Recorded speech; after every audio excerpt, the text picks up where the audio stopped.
Well, hello, hey, what's up? This is Mr. Ippolito, and today I'm going to kind of go over George Washington Goes Home. This is the Washington's Farewell Address assignment. So, really quickly, going to start off with the vocabulary, right? So, resolution, if you recall from the first quote, this is the introduction to George Washington's Farewell Address. He says that he's making a resolution, right? A resolution to announce that I am no longer running. I've decided not to run for a third term. So a resolution is when you make an important decision, right? Kind of like a New Year's resolution. You make that resolution and you're like, you know what? I am resolved. I am going to make this decision. This is my final decision. I have made it. I have thought carefully about it. So a resolution, is an important decision. I put important resolution, an important decision. That's a resolution, right? In the movie National Treasure, when they're talking about the founders, the signers of the Declaration of Independence, they were forming a resolution, right? They were making an important decision to break away from Great Britain. So that's the word resolution. Felicity, George Washington also in quote A talks about how he desires the felicity of the American people. Felicity is just happiness, right? It comes from the Latin word felicitas, which is happiness in Latin, and is also the root of the Spanish word feliz, like Feliz Navidad, Happy Christmas, Merry Christmas. So felicity is happiness. Agitate, so in a washing machine, there is often inside a washing machine, well, it depends on, you have this kind of washing machine or this kind of top loading or front loading.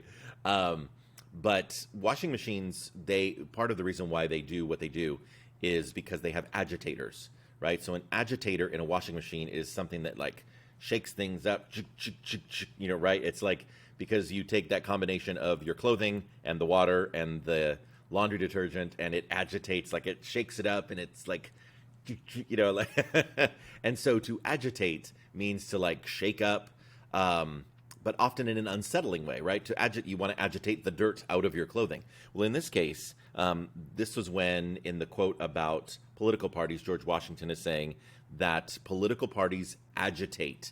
They get people agitated. They get people all like wound up and fired up and like upset. So to agitate means to upset or to shake up in a negative way, right?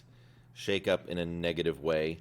Now, you may, again, going back to the washing machine thing, you may be like, well, no, an agitator in a washing machine is a good thing. It's a good thing for your clothes, but it's a bad thing for dirt, right? It's dirt and stains, and that's the whole point, is you want to agitate the the bad stuff out of your clothing. So you want to it's shaking up negatively for the dirt and stains on your clothing. That's the word agitate. Insurrection is a violent action against a government, right? So again, against a government. This is another warning that George Washington gives about political parties, is that they can occasionally cause riot and insurrection. And that's exactly what political parties have done in our country. And if you look just as recently as January 6, 2021, the animosity and the angry feelings and the feeling that, you guys, you stole the election from us. It caused an insurrection at the United States Capitol building. Fortunately, that insurrection was put down relatively quickly, and Congress was able to complete its business of counting the electoral votes, and so we did not have a constitutional crisis, fortunately. But there are currently something like over 600 people who have so far been arrested for their role in the Capitol insurrection on January 6th. So anyway, that's an insurrection, is any violent action against the government, possibly with the intention of overthrowing the government, or at the very least, disrupting the function of government, which is exactly what they were trying to do on January 6th. Okay, and then finally, apprehension. Apprehension just means that you're nervous, or you're fearful, or you're uneasy. In this case, George Washington was saying, I'm stepping down. I'm not going to run for a third term, but I'm fearful of the future of our country. And so I want to give you some advice about where I think this country should be going. So apprehension just means, you've got a nervous feeling, you're fearful, you're uneasy, like, I have some apprehension. If you don't feel like you're quite prepared to go into a big test, you might feel some apprehension. You might feel apprehensive. If you are trying to ask someone out on a date and you're like, oh, I don't know if I'm going to get rejected, you might feel apprehension. So that's what the word apprehension means. And that was the feeling that George Washington was feeling. Okay, I cannot give you the answers to these because this is in your opinion, right? What do you think the three main messages of George Washington's farewell address are? That's up to you, but hopefully by me just kind of reviewing the quotes really quickly, this might help you. So, quote B, promote then as an object of primary importance. I think we talked about this in class already. Institutions for the general diffusion of knowledge. So this is George Washington promoting school, right? He's promoting education, institutions for the general diffusion of knowledge. And why?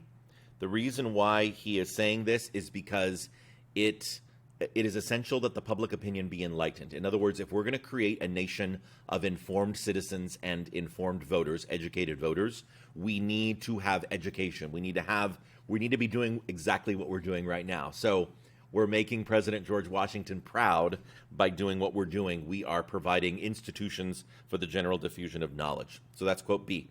Quote C, this is all about the warnings of political party, right? I already kind of talked about this in the vocab. Political parties are bad is essentially what he's saying, but you want to focus on why. Why are they bad? It agitates the community. There's that vocab term, agitates, with ill-founded jealousies and false alarms. Some classes, I told you the story about my father and how he had to, with his second wife, after my mom passed and he got remarried, he was forced to make a choice between his wife or loyalty to Donald Trump, and my father chose Donald Trump. Political party animosity had gotten so fierce, even within his own marriage and with his wife's family, that he chose political party over his wife. And so political parties agitate the community with ill-founded jealousies and false alarms, conspiracy theories on Facebook, and people just saying all sorts of crazy things as a result of their loyalty to their political party, kindles the animosity. Here's another good vocab term. Animosity just means negative feelings, right? Animosity. Like, I don't like you. Really don't like you. That's animosity. Foments occasional riot and insurrection.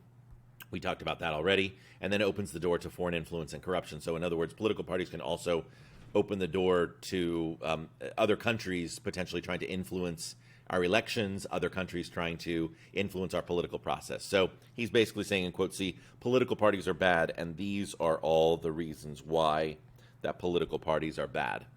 Quote D, this is be proud to be an American, right? Be proud to be an American. And he's also saying, I want you to be, and again, by the way, when you're answering these, please, I'm just jotting down like quick notes. You should give a more thorough answer, right?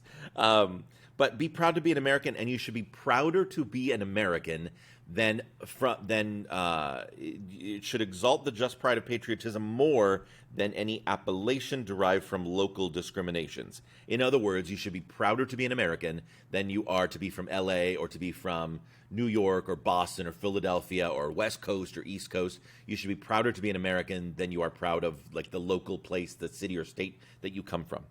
That's quote D. And then finally, quote F.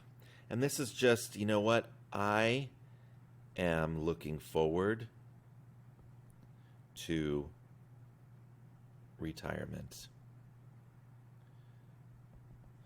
I anticipate with pleasing expectation that retreat in which I promise myself to realize without alloy the sweet enjoyment of partaking in the midst of my fellow citizens, the benign influence of good laws under a free government. In other words, George Washington is saying, I have worked hard my entire career. I have dedicated my life, 45 years, to public service. I have served my former country, Britain. I served that loyally until I was no longer able to serve it loyally, and then I served my new country, the United States, loyally. I was the lead general responsible for the victory of the Revolutionary War. I led the Constitutional Convention. We created a constitution, and I was the first president of the United States, and I've served 2 terms, and I deserve a break.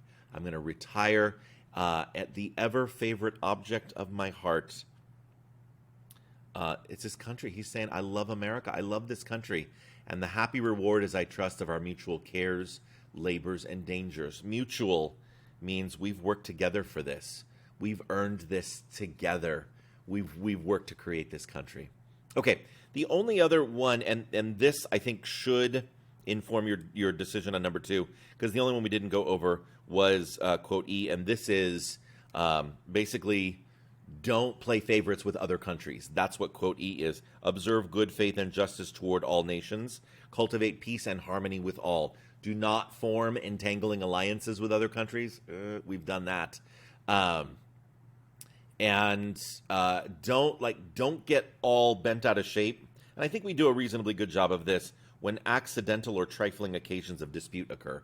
In other words, let's not jump into war right away just when somebody gives you a dirty look, right? And I feel like, for the most part, not always in history, you're going to learn this, but for the most part in history, we don't just jump in just because of one small act or one single act.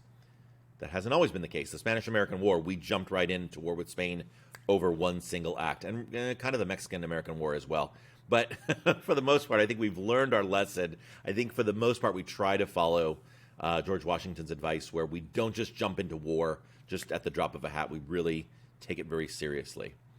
And then finally, so likewise, a passionate attachment of one nation for another produces a variety of evils. In other words, treat all countries fairly, with good faith and justice toward all, peace and harmony with all. Okay, so what I'm trying to tell you here is, I think quote E, that message should be, it would be in my list of 3 main messages. I would definitely include it in there if I were you. But you choose whichever ones you think jump out to you the most.